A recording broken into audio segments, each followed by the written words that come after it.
Welcome back, everybody. We've changed one of the tables over, as I said. We're going to mess around with some junk on the left table here and see a flop. I played a few pots with FLP Pro yesterday, and he certainly he gave me some nice action. I don't know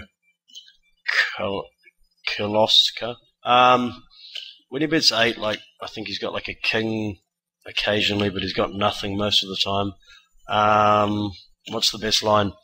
Maybe like if I check call, then I try and convince him to bluff, put in a second barrel, him thinking that I've got a king, and I do have a lot of blockers on the straight. If he bets again here, I don't kind of fear hearts too much. When he checks that fast, I actually think that he might have turned a heart draw. I have the 10 blocker on 9-10. I do kind of think that he did like that card.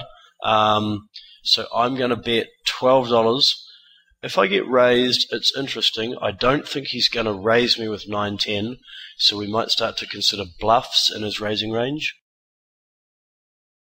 And he did underbet a king, and he did turn the hearts, so interesting to note. And we did get him to showdown for however much I bet on the river, not much.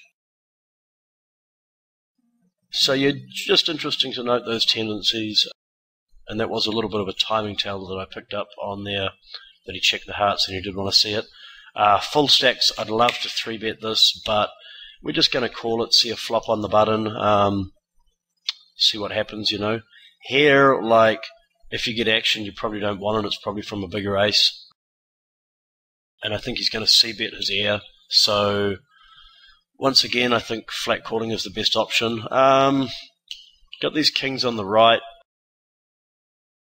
If he bets again on the left, I'll call one more time.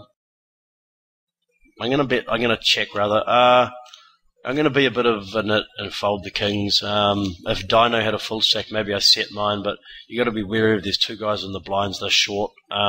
You don't want to get shoved on. And from their point of view, there's already if there's a raise and two callers and they're short, you know, they don't need a strong hand to be shoving with from the blind. So can I go for $9 here? I think he's pretty. I think King 10 is going to call me for $9 for sure. Maybe the Queen calls me. I'm going to mix it up and go for 12, whatever. A lot of the time, I think the vast majority of the time, I think that was a little bit of a mistake. When I do actually get called there, he's beating me, right?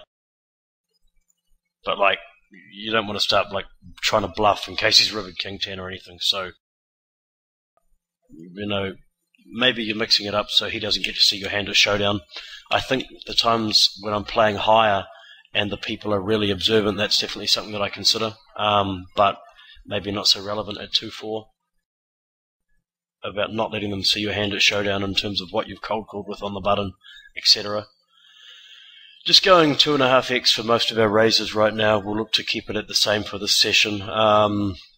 Cold called, first hand this guy's played, bit of card removal. We don't have a jack or a queen, and he seems to be playing relatively tight, so maybe he's set mining on some jacks and some queen hands. Twin Caracas plays high volume. He certainly mixes it up with his play. I don't think I could profitably call with this player behind me.